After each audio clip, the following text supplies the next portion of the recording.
Kim Paim, cadê você? Olha o Kim aí, ó. Opa! E aí, senhores? Tem assunto, hein, bicho? Tem muito assunto hoje. Você quer começar pelo Haddad? Falar hoje. Hã? Por onde você quer começar? Pelo Haddad? O Sam já... Vocês que mandam. O que você quer falar? Vocês que mandam. Então vamos falar do Haddad Vocês aqui. que mandam. O que você achou do time Vamos do falar do Haddad? Haddad. Vai lá, time do Haddad. Bom, o time do Haddad começa aí com o número 2, Gabriel Galípolo. Foi um cara que começa a aparecer na imprensa brasileira em abril deste ano, com Caio Junqueira da CNN revelando aí que ele meio que estava aconselhando o Lula. E o interessante do Gabriel Galípolo, ele que também tá no conselho da Fiesp. E vocês devem lembrar da tal cartinha da democracia, que onde é que nasce? No seio da Fiesp, lá com Josué Gomes, o filho do José de Alencar, o ex-vice-presidente do Lula. Então, assim que tá para começar, tudo em casa. O Haddad também, no dia de ontem, já tá falando aí que tá esperando o orçamento, também ver se a PEC do rombo passa ou não, para começar a discutir sobre a possibilidade de tributar novamente os combustíveis. Então, se prepara, faz o L. Além dessa situação toda, o Haddad aí tá já conversando com algumas pessoas, onde tava batendo um papo aí, principalmente com a turma da FEBRABAN, vendo aí quais serão as principais medidas que está podendo colocar em campo, o que é que vai fazer, o que é que não vai deixar de fazer. E quando você olha aí no âmbito das redes sociais, muita gente aí, os famosos picanheiros que fizeram L aí durante muito tempo, no dia de ontem já estavam falando, deu voto aí de confiança, acreditei que seria o governo da Frente Ampla, esperava ver Armínio, Pércio, mas realmente está muito resumido, né, ao bom e o velho PT. Ô Kim, na tua opinião, essa turma aí que, como você falou, fez o L, você acha que é mais ingenuidade ou sabe o que realmente que estava acontecendo? Alba, eu não consigo acreditar que essa turma que tá aí na rede social, a turma que tá aí no mercado financeiro, etc., foi por ingenuidade. Não é possível isso daí. Não é possível. Talvez uma demonstração de virtude, etc. Como é que você pega uma turma que trabalha, que na verdade para eles informação é poder, onde eles estão o tempo todo movimentando dinheiro, capitais, comprando, vendendo ações, sabe? Ele precisa da informação na ponta da linha e ele vai tomar uma medida dessa? Não, ele foi ingênuo depois de o quê? De 13 anos do PT no poder, do Dilma aí, mandato 1 e 2, depois da Dilma, e agora ele não, agora vai mudar, agora as coisas serão diferentes. Tem ingenuidade, todo mundo é cúmplice. É, mas tem os gatinhos. Tem a turma que se diz surpresa. Tem. Escreve carta e se arrepende. Tem muita carta no mercado financeiro. O que tem que ver é o seguinte, o que a turma não avaliou é como o Lula volta. Porque o Lula é o capo. Sim. O Lula manda, É o chefe. manda. O Lula é o cara que escolhe. É ele que dá, que é o último a falar. É o último a falar. O que eles estavam pensando, eu acho, quando apareceu... O Lula o cara é bom no que faz. Ele meteu o Geraldo Alckmin e a turma falou, opa... Que bom. Vai ser aquele Lulinha lá. Moderado. Aquele Lula moderado. Só que todo mundo esqueceu que esse Lula que voltou foi o Lula preso. Sim. Saiu da cadeia. Com sangue nos olhos. O Lula estava na cadeia. Sim. Coração E peludo. foi traído por esses caras. Sim. Então o Lula, ele pode voltar para se vingar dessa galera. Mas é muito O fácil. que você acha? Qual é o clima? Ou eu tô muito Não. cinematográfico? Tá mais do que certo. Hã? Tá mais do que certo, Emílio, porque quando você para e pensa, todo mundo é ser humano, todo mundo já teve raiva no passado, talvez todo mundo deve ter se vingado de leve ou mais pesado. O cara ficou preso, o cara viu a ex-mulher, né, falecer, teve a questão do neto lá do funeral, uma baita confusão. Isso vai guardando o coração, né? O cara já é um pouco amargurado e ao longo desse processo, como um todo, não faltaram declarações que deixaram no ar e, o cara parece que tá vindo aí pra vingança, tá sem uma fala meio complicada. A Dora Kramer, por exemplo, estava na rede social, né? Isso aqui não é um discurso de quem quer pacificar o país. Olha o que está acontecendo. Eu costumo até tentar fazer alguns comparativos. Você vê até o próprio nível de discussão. Você pega o estado de São Paulo, se discute muito. Hoje está se discutindo o quê? Crime e polícia. Não, essas câmeras são boas, são ruins, vai atrapalhar, vai ajudar, vai prejudicar o não policial. É o que se discute no âmbito do Estado. Quando você vai para o federal, é o que? Não, temos que desbolsonarizar as polícias. Não, peraí. Hoje, por exemplo, saiu uma matéria sobre a possibilidade de fazer busca e apreensão para recolher fuzis e armas de grosso calibre. Não se sabe qual caminho teria que seguir para conseguir abrir uma brecha judicial, se recorrer, judicializar a situação para tentar tornar inconstitucional o decreto e com isso gerar uma base que não, podemos agora bater uma busca e apreensão na casa de todo mundo e aí quem sabe eles vão ser bonzinhos e pelo menos, não sei, devolver uma parte do dinheiro, né? Não, dá uma indenização. Tô pegando a tua ferramenta, né? O teu guarda-chuva que tu comprou, toma aqui um dinheirinho de volta. Então, assim, é complicado, o cara ficou preso, o cara voltou, acho que tá bem óbvio. A turma fala tanto em pacificar o país, mas a cada discurso que você vê é só confusão, é guerra, que não, as pessoas serão punidas, a justiça vai funcionar e... complicado. Você vê o próprio Ministério da Agricultura... vai ser quebrado. Porque o que acontece? Se você for pensar bem, o que os caras fizeram? Da época do Fernando Henrique. Ele dividiu o Ministério da Agricultura. Então ele classificava assim. Ele falava... agronegócio é coisa de rico, sim. É coisa que prejudica o país. E pequenos agricultores, e conta aquela história que a gente se alimenta com 70% agricultura familiar. Isso. Tá. Agricultura familiar é de pobre, a gente defende, e o agronegócio é de como se fosse duas coisas. Como se a gente não tivesse família que tem grande fazenda lá no Mato Grosso. É tudo familiar. Né? Então o que acontece? Isso é para dividir, para deixar bem claro como é que é o negócio. É nós e eles. É os ricos e os pobres. E parece que está indo por esse caminho. Mesmo caminho de sempre. Né? Você vê aí onde é que está essa divisão. E vai prejudicar o negócio. E né? o próprio Lula chamou o agronegócio de fascismo. Sim, então. Aí divide, aí fica dividido. Aí a gente cai nessa história. Bom, sei lá.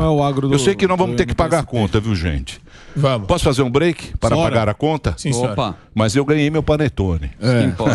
Vai dividir. Não vou dividir com ninguém. Não tem socialismo no panetone. Não vou dividir com ninguém. Eu já tô muito socialismo no panetone. Socializar esse Acabou o socialismo. Acabou o socialismo. Tá sendo ridículo. Põe a Janja pobre. A Janja velha. Esse é o abençoado. Põe a Janja velha. Aí, demora um pouquinho, mas vai. Demora. Vai dar mostrar pro Kim. Pera aí, Kim, que eu vou fazer o break da rede. Antes, essa era a Janja. Põe a Janja nova.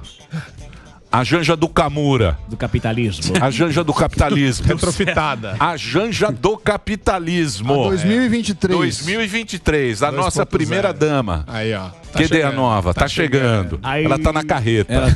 Tá na transformação do netinho de dia 1º de janeiro. Ela tá num dia de princesa. Dia 1º de janeiro ela vem. Inclusive, quem quiser pode contribuir pra posse do Lula. Ajude. Ela tá fazendo agora ela tá fazendo a caixinha. A vaquinha, essa é a nova. Aí. Tá lá, ó. Tá bom. E vai falar que o capitalismo é ruim. Essa é depois da vaquinha. Fala que não funciona. Vai lá, Reginaldo. Põe o break. Muito bem. Mande perguntas para o nosso querido Vamos. Eu queria perguntar, Kim, dadas aí as circunstâncias todas que a gente vê do Bolsonaro e dessa transição maluca, o que me deixou mais perplexo e estarrecido é o Flávio Dino. O pessoal subestima o fato dele se declarar um comunista e dele já falar que vai atrás da oposição e vai usar como guarda-chuva para ir atrás da oposição o inquérito das milícias digitais, o inquérito do fim do mundo que está no Supremo. Quer dizer, qual que é a perspectiva que você enxerga? Porque diretor da Polícia Federal, todo esse pessoal, os apadrinhados, os apaniguados aí do Lula, vão entrar com tudo, né? Inclusive na pasta da Justiça e nessa relação estranha com o Supremo.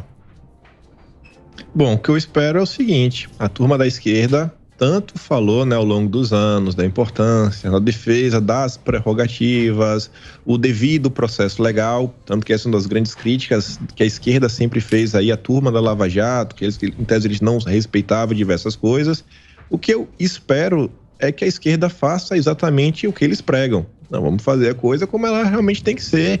Ainda que você tenha algum tipo de inquérito rolando, vamos seguir a ordem, tudo certo, tudo bonitinho, a defesa podendo realmente ter o amplo direito de defesa garantido, mas entre o que eu espero e o que a gente acha que vai acontecer, normalmente tem um certo abismo. O que eu realmente assim também espero é que os deputados como um todo, as pessoas que compõem a máquina pública também como um todo, do judiciário, do legislativo, trabalhem para tentar colocar um pouco de ordem no país. E eu também espero que a imprensa brasileira, né, o famoso consórcio, deixe a sua parcialidade de lado e comece a olhar pensando em Brasil, que a imprensa também está cada dia pior. Às vezes está se tornando assim uma espécie de Ascom, né? Uma assessoria de comunicação da turma da picanha. E a coisa está ficando bem absurda. Então, eu espero que a turma fiscalize um pouco, todo mundo faça o seu trabalho e vamos ver o que é que vai acontecer. Mas aí, no caso, não é você que está sendo ingênuo, Kim?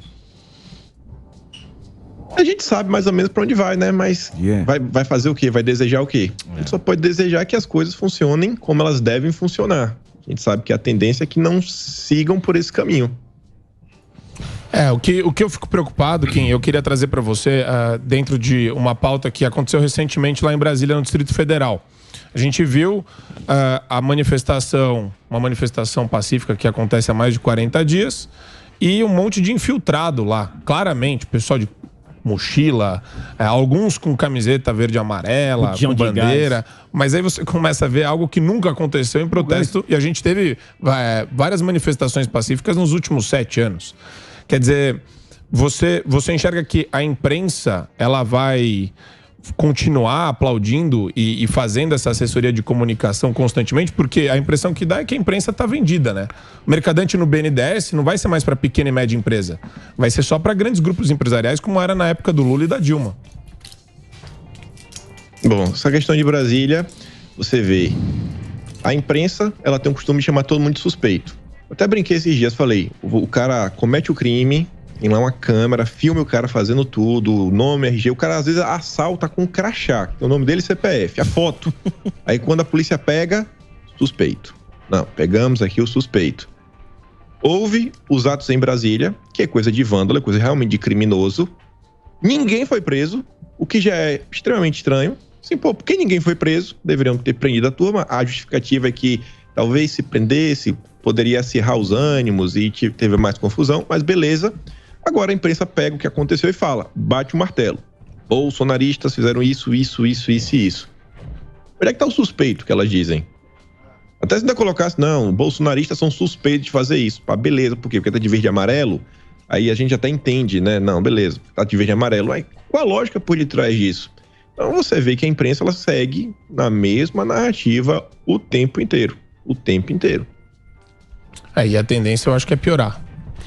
Mas você acha que a sociedade civil mesmo tá nessas manifestações? Não tá. É um grupo.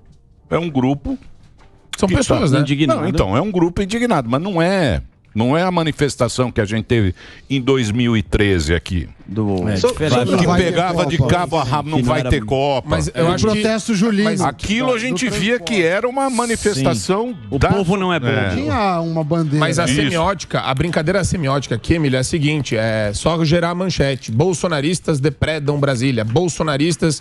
Os caras não estão preocupados na apuração dos crimes por infiltrados black blocs. Mas eu acho que a população em geral tá trabalhando, tá correndo atrás. A grande maioria corre atrás. A gente aqui a gente fica preocupado de ser preso, do cara desmonetizou, qual é a liberdade, o que a gente pode falar ou não. Eu digo pra pessoa normal. E a gente fala com pessoas normais, óbvio, que estão indo trabalhar, não sei o quê. Eu acho que o grande problema que pode dar é se a economia for pro vinagre. Sim, aí parece que aí sim o povo vai pra rua. Só que demora, tem um delay, né? Não é imediato. A Dilma, por exemplo, fez umas barbaridades em 2013, só que a gente foi pegar a conta em 2014. Demora por isso que teve impeachment. Porque se for ver, não tem lógica ela ser reeleita e depois pedir impeachment. É igual o cartão de crédito. Vem o boleto e você fica desesperado. Aqui se faz, aqui se paga. Posso fazer uma pergunta que a gente fala de um personagem do PT? Ele estava dando a resposta? Alguma coisa? Você falou? Não. Você levantou a mão, desculpa. É o seguinte, e o José Dirceu? Pergunto isso que eu vi uma reportagem falando que o Dirceu voltou aí ter influência no governo Calma lá. O Dirceu? O Dirceu, ele quer fazer a geopolítica da cabeça dele. Existe. Que é os Moçambique, que ele quer que vote. É isso aí. Lógico. Sabe por que eu tô perguntando? Porque ele é o homem do dossiê. Tem o código do Dirceu. Não sei se já ouviu falar. Ele está com influência, sim novamente. O que é o código do Dirceu? Pois é, a turma da Veja trouxe uma série de reportagens aí sobre o Dirceu, falando exatamente isso daí, que ele está sempre sendo visto nos arredores de Brasília. Quando a turma estava assistindo jogo de futebol, ele estava junto, misturado. E aí a questão que envolve a tal senha do Dirceu é porque alguma das provas que mostram que ele voltou e voltou com força é que diversas pessoas estão o procurando para tentar entender a cabeça nova, nessa nova ala do PT, esse novo PT que está por aí, e também ele está sendo procurado por algumas forças e pessoas e atores políticos para, quem sabe, poder associar, fazer um meio de campo para ver se consegue emplacar alguns nomes, seja para ministérios, seja para, não sei, na frente de algum estatal, de algum cargo, depois disso. E aí diz que quando a pessoa fala com ele, fala, tá, beleza, vou levar isso aqui à frente. Fala mais ou menos assim.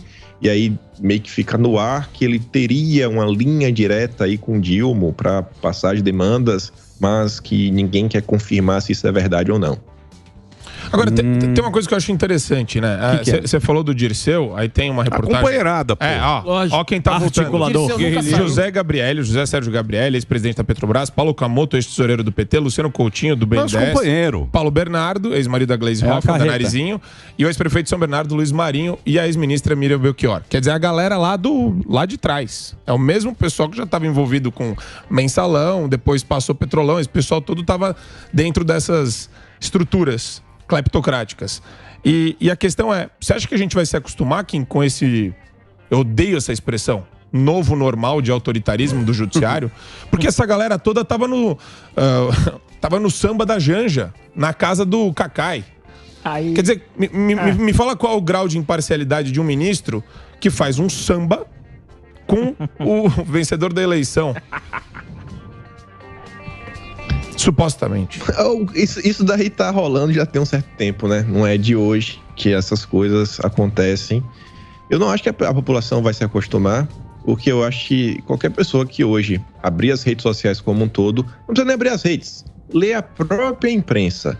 O Globo, o maior jornal em circulação do país, estava batendo na tecla esses dias falando que as redes sociais já voltaram a ser, como posso falar, dominadas pelos bolsonaristas. A COP já está em segundo plano, a política está em primeiro lugar. E isso antes do Brasil ser desclassificado. Antes ainda, o assunto já não era mais Copa. O assunto já tinha se tornado política. E aí também saiu depois, ontem na Folha de São Paulo, falando que o Gilberto de Carvalho, assessor histórico também, aí, um dos braços direitos do Lula, está tentando fazer um meio de campo com movimentos sindicais, grupos de apoio, para tentar manter acesa aí essa militância, porque eles dizem que é extremamente importante para poder combater o bolsonarismo não vai desaparecer, e toda aquela narrativa. Assim, não acho que a turma vai esquecer. Eu acho que quem esquece é a turma aí da esquerda, que é uma turma que você não vê realmente assim aquele clamor, aquela vontade de entender as coisas. Eles às vezes têm alguma preocupação numa pauta, às vezes estão muito preocupados em cancelar alguém, né? Não, essa pauta aqui é importante, nessa série, querem problematizar alguma coisa. O que eles realmente se importam. Mas você não vê, em geral, a pessoa da esquerda acompanhando, discutindo uma PEC, discutindo isso, discutindo aquilo outro. Eles fazem tanta brincadeira, mas você vê, normalmente eles se movem perante ao coro da imprensa. A imprensa fala, aqui é o problema, Bolsonaro isso, grita. Aqui é a beleza. Aí sai o caminho e fica aí perdido. Acabou a eleição. Você não vê mais ninguém da esquerda comentando nada, você não vê aqueles artistas, aqueles influenciadores, todo mundo desapareceu. Então, mas tá aí na farofa da GK. Mas esse cara some porque esse cara, o artista ele é danado, porque, ele aparece naquele momento... A gente vive do capitalismo. Todo artista vive do capitalismo, ou seja, você tem o capitalismo que te mantém. Certo. Chega na época de eleição, você vai pro lado progressista que é mais bacana, mais moderno, não sei o quê. Quando entrou a companheirada, que o cara pode ter um prejuízo no dinheiro, no bolso dele, ele fica quieto. Sim. Entendeu? Ele fica quieto porque a gente brinca dos gatinhos liberais. Esses caras estão preocupados com o bolso deles. Só não é com o povo nem com ninguém. Lógico, nada mais. E acontece o quê? Aquilo que vocês falam que é camisinha de comunista. Eu disse. Os caras tomaram o poder, agora o cara tá com medo no dele. E o artista é assim. O artista não fala mais nada. Que é conveniente. O Luciano Huck não fala mais nada. Ele era do curso, saiu Catebe. Faço só meu programa bonito. Fez bonito, ele fala bonito. Faço meu programa e vou pra cá. Fala bonito, ele fala meio igual os americanos lá, como é que chama? O Zuckerberg. Sim, os CEOs. Os CEOs e tal. Aquela agenda bonita. Agenda antirracista. Bandeira da diversidade. Aquela papagaiada. Aí eles somem, mas estão com a toba na mão, viu, Kim? Não estão com a tobinha na mão? Sim. A turma está preocupada. O Alberto falou aí sobre a agenda verde, isso é um ponto interessante, porque eu também, esses dias, estou tentando aí tentar entender o que se passa na turma da esquerda, que realmente comenta sobre política. E hoje já existem algumas tensões, desde a turma da transição, que você vê aquele choque, Alckmin versus a turma do PT, mas também tem algumas tensões dentro da base da esquerda. Já começam a se discutir, por exemplo, estava assistindo esses dias live a chamada Elia Jabbour, vez outra aparecendo nas redes sociais, comentando sobre ele, economista, com o Pepe Escobar. E aí o Elia Jabbour, bem indignado, falando que estava decepcionado com o discurso do Lula na COP, porque ele não defendeu a soberania da nossa Amazônia como deveria, e ele falou que depois foi dar uma olhada, dar uma investigada e viu que as pessoas que estavam envolvidas no discurso, as 4 pessoas, todas, têm aí ligações com a Open Society Foundation, que é a ONG lá do Jorge Soros. Aí depois o Pepe Escobar fica assim, nossa, eu não sei, porque o Pepe é um correspondente internacional, ele não mora no Brasil, e depois fala, cara, se você pega o grupo de trabalho, você vê que tem pelo menos uma pessoa ligada ao Open Society em cada um desses grupos de trabalho. Aquela esquerda mais antiga, mais marxista, sabe, trabalhista, desenvolvimentista, já começa a ficar incomodado um pouco com essa turminha ESG, progressismo, agenda verde, né, e tudo mais. Então, é literalmente o governo que venderam como frente ampla, democracia e tudo mais, e nesse momento já vive as mais diversas tensões, conflitos.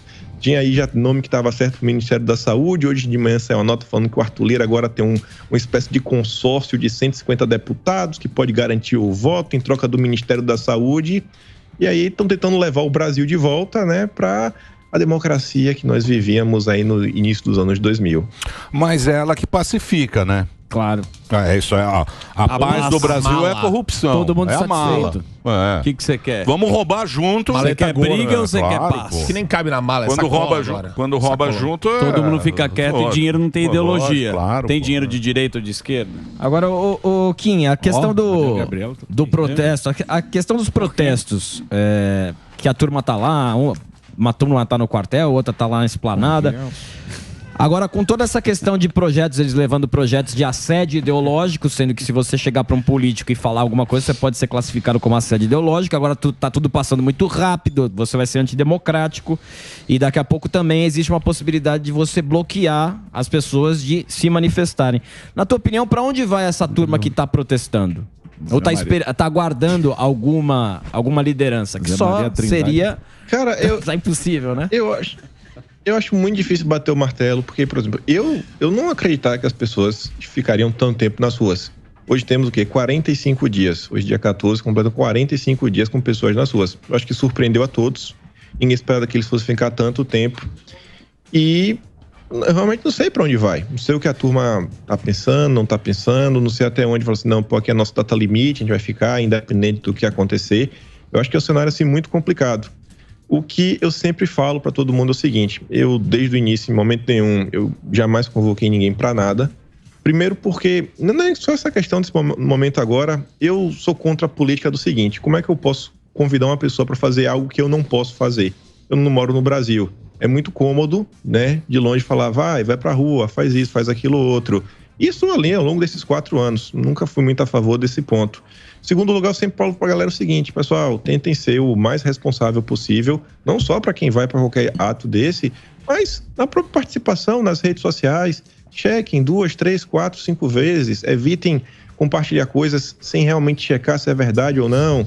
Ontem, por exemplo, sai uma nota falando, na verdade o pessoal divulga um vídeo que era de 2020, de uma cobradora, aí estavam meio que tentando falar, não, o que aconteceu aqui agora? E eu falo, pô, quando isso aqui acontece, às vezes a pessoa faz na melhor das expectativas, na própria ingenuidade, viu isso daqui, acha que é do momento, pô, foi em Brasília, tem tudo a ver a história, mas aí vem lá a imprensa, né, os fact-checkers, fala, a turma tá divulgando mentira, é isso, aquilo, outro. E aí quando vem qualquer tipo de reação, é aquela reação avassaladora, muitas vezes desproporcional, e algumas coisas que as pessoas acabam fazendo acabam por prejudicar e até deslegitimar uma insatisfação que eu acho que todo mundo, pelo menos se não entendia, eu acho que hoje vem entendendo mais. Eu acho que com essas últimas nomeações, inclusive, né, esses últimos acenos econômicos, eu acho que a turma começa a entender por que existem pessoas no Brasil que estão tão insatisfeitas, estão tão temerosas com o que pode acontecer com o Brasil. Pois é. Não é assim, não sei o que, não. Pô, cara, acho que é um medo real. É um medo realmente de ver o Brasil indo pro abismo. Sim. E já, a história já foi cantada.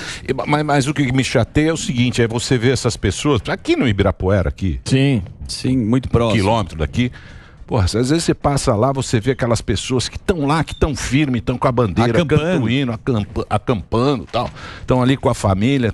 Você fala, puta, esses caras estão sem pai nem mãe. Não tem liderança. Aí eles veem a gente, porra, é do rádio, da televisão. E aí, o que vai acontecer? O que vai acontecer, Emílio? A gente não tem o que falar. Emílio, ajuda a gente. Não pode acontecer isso. Você fala, meu Deus, não tem uma pessoa aqui para liderar, para dar um norte. Não tem uma bússola. Não tem, sem pai nem mãe, acampados ali há 40 dias. Tem chuva, eles põem a bandeira, tal, tudo com aquelas bandeiras. Ajudam, né? Se ajudam ali, pô. É muito louco. É uma coisa...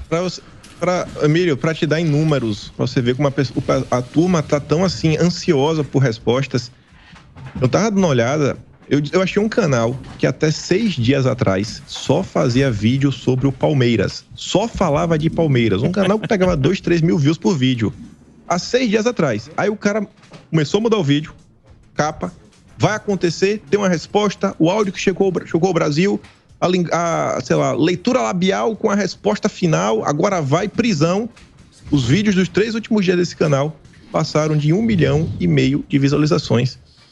As pessoas em busca de uma resposta, de coisas, falam, gente, é um vídeo que nem a pessoa nem aparece, é só uma voz com as notícias e tudo mais. Mas porque coloca aquela chamada e as pessoas acham que não, agora vai, as pessoas querem uma resposta. Você vê que realmente a coisa tá complicada e tem muita gente aí oportunista que diz que tem fonte, que tem informação, que tem isso, que tem aquilo outro, que fica brincando com o sentimento da população. Verdade. Exatamente. Mais uma? Você quer fazer mais uma? Eu quero você rapidamente. Que manda, Zuzi. Rapidamente. Rapidamente é muito bom. A gente fala muito aqui dos gatinhos liberais, de toda essa história, e vira e mexe tem sempre uma declaração do PT falando do mercado financeiro. A Glaze falou no começo que era mimimi, recente agora ela também deu uma outra declaração. O que você acha do PT com o mercado financeiro e com os banqueiros? Quem é amigo do PT nesta relação? Pô, eu acho que todo grande banqueiro sempre quer estar próximo à estrutura de poder, né? Ao governo. Eu comentei, inclusive aqui, alguma participação que estava aqui no Pânico, falei, essa próxima legislatura, a partir de 2023, vai se discutir muita coisa sobre regulamentação, que acaba virando, né, compliance. E nessa brincadeirinha, né, às vezes você cria uma regrinha aqui, uma regrinha acolá, que no fim da linha, muita gente, quer dizer, algumas pessoas vão ganhar muito, outras talvez vão perder absurdos. Então a turma quer ficar perto, né, quer ficar próxima. Ruim é pra classe média, é pro povo. A turma que tá lá, tem um bambam, né? Como o meu avô chamava, que tem um bambam na mão. Sim. A turma tá de boa, a turma quer proximidade. A turma quer poder aí falar quais são as demandas do setor, né? O que é prioritário para eles, as políticas que precisam ser desenvolvidas. A turma quer proximidade. É o seguinte, se você pegar o pagode do Cacai, ali tá a corte. A feijuca do Cacai. Ali tá a corte. Pega lá, não tem foto, né? Não tem foto. Não. Ali é a corte, meu amigo. E vamos ter que... no cavaquinho. Pra pagar a conta vai custar caro, tem que pegar na enxada. Aí é com você. Ou você pega na enxada, ou você fica reclamando chorando na cama. Ô Kim, obrigado, hein, meu velho. Sempre é muito bom receber você. Valeu demais, Emilhão. Kim Paim tá aqui com a gente. Entra lá nas redes sociais, ele tá sempre participando aqui do Pânico. Nosso companheiro aí diretamente da Austrália. Siga lá, @Kim com K, K-I-M, Paim com M no